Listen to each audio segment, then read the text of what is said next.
Sejak malam Nicholas melakukan kekerasan kepadanya, Ariana memutuskan untuk pergi pagi-pagi buta agar tidak bertemu suaminya. Dia bangun lebih awal dan mengurung diri di kamar sebelum Nicholas pulang, berharap bisa menghindarinya. Sudah 3 hari Ariana tidak bertemu dengan Nicholas. Bayangan kejadian malam itu terus menghantuinya hingga membuat penyakit asam lambungnya kambuh. Dia memutuskan untuk menemui dokter di rumah sakit. Setelah bertemu dokter, Ariana berjalan menuju loket farmasi di lantai 1 untuk mengambil obat. Rasa cemas membebani pikirannya, membuatnya penasaran apakah Nicholas sudah mengajukan gugatan cerai atau belum. Di tengah perjalanan, dia menghubungi August, pengacara Nicholas, untuk mencari jawabannya. Pak August, ini Ariana. Apakah Nicholas sudah mengajukan gugatan cerai? Tanya Ariana dengan hati-hati setelah August menjawab panggilan teleponnya. Di ujung telepon, August menjawab dengan tenang, aku tidak menerima instruksi apapun mengenai perceraian. Ariana terdengar kecewa. Baiklah, terima kasih, Pak August. August merasakan kekecewaan Ariana. Nona Ariana, jika ada yang bisa kubantu, beritahu aku. Ariana berpikir sejenak sebelum berkata, Pak August, bisakah Bapak membuatkan surat pernyataan bahwa aku tidak akan menuntut apapun jika Nicholas menggugat cerai? August sedikit terkejut, tetapi segera menjawab, tentu saja. Aku bisa membuat surat itu. Terima kasih. Ariana menutup telepon. Dia yakin Nicholas akan setuju untuk mengajukan cerai jika dia menandatangani surat itu. Dia pun melanjutkan perjalanannya ke lantai 1 rumah sakit. Namun, tiba-tiba Ariana berpapasan dengan Katrina di depan lift.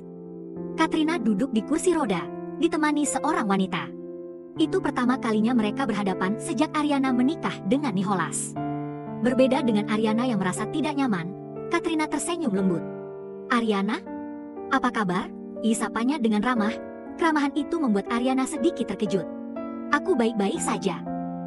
Sementara, senyum semakin lebar di wajah Katrina melihat Ariana yang jelas terlihat tidak nyaman bertemu dengannya.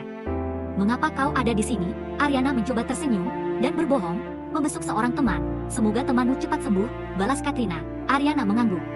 Terima kasih, jawabnya singkat. Mereka sudah saling mengenal sejak SMA. Nicholas, Katrina, dan Ariana adalah alumni dari sekolah yang sama.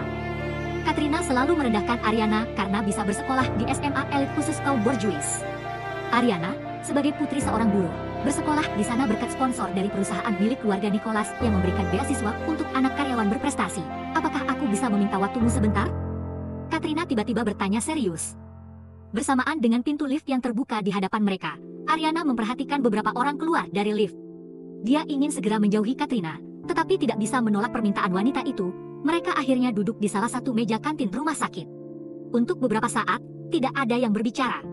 Ariana memperhatikan Katrina yang meneguk teh dengan anggun. Di sini, Katrina adalah selingkuhan suaminya, tetapi mengapa Ariana merasa dirinya yang seperti pelakor, emosi dan rasa bersalah bercampur aduk di dalam diri Ariana, membuat dadanya sesak. Dulu dia adalah orang ketiga yang disisipkan Rachel ke dalam hubungan Nicholas dan Katrina, sekarang dia adalah istri sah Nicholas. Ariana menarik napas dalam dan menatap Katrina dengan tegas. Apa yang ingin kau bicarakan denganku? Tanyanya tenang. Katrina menatapnya lembut, membuat Ariana semakin bingung. Aku dengar kau ingin bercerai dengan Nico. Pernyataan Katrina membuat Ariana heran. Bagaimana Katrina bisa tahu? Dia mencurigai Nicholas telah memberitahunya.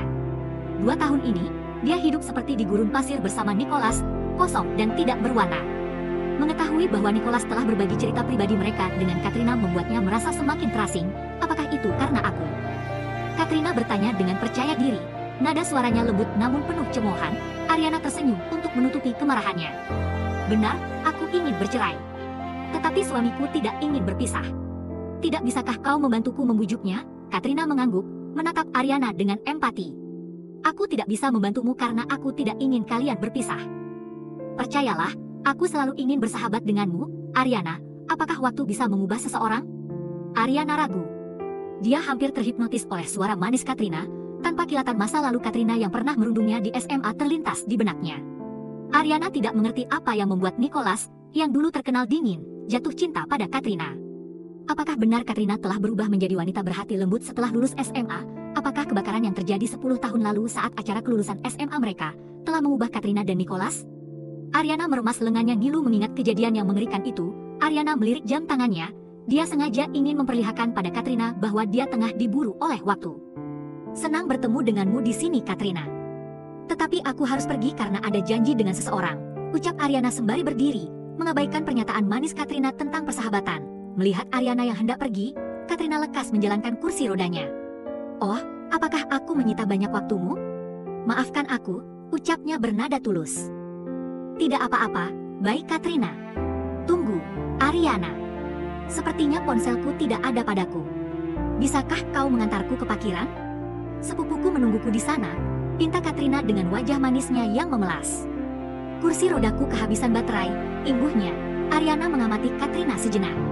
Apakah dia orang yang kejam karena meninggalkan orang yang memiliki keterbatasan seperti Katrina? Baiklah, kata Ariana sambil mendekati Katrina dan mulai mendorong kursi rodanya. Mereka tiba di parkiran yang ditunjukkan oleh Katrina. Saat hendak menyeberang, Katrina menghentikan tangan Ariana. "Terima kasih, sampai di sini saja. Aku bisa sendiri. Mobilku ada di sana," kata Katrina sembari menunjuk mobil hitam yang terparkir di seberang mereka. "Apakah kau yakin?" tanya Ariana sambil melihat sekeliling area parkiran yang luas dan sepi. Setelah yakin Katrina akan baik-baik saja, dia berbalik menuju gedung rumah sakit. Dia belum mengambil obatnya. Tiba-tiba, Ariana mendengar deru mesin mobil yang tidak lazim dari kejauhan. Mobil itu tampak menuju ke arah Katrina. Sontak, jiwa kemanusiaan Ariana terpanggil untuk menolong Katrina. Namun, di luar nalar, di detik-detik terakhir, mobil tersebut malah menargetkan Ariana untuk ditabrak. Brak! Kecelakaan itu pun tidak bisa dihindari oleh Ariana. Sementara itu, Katrina tersenyum sesaat sebelum menjatuhkan dirinya bersama kursi rodanya ke aspal.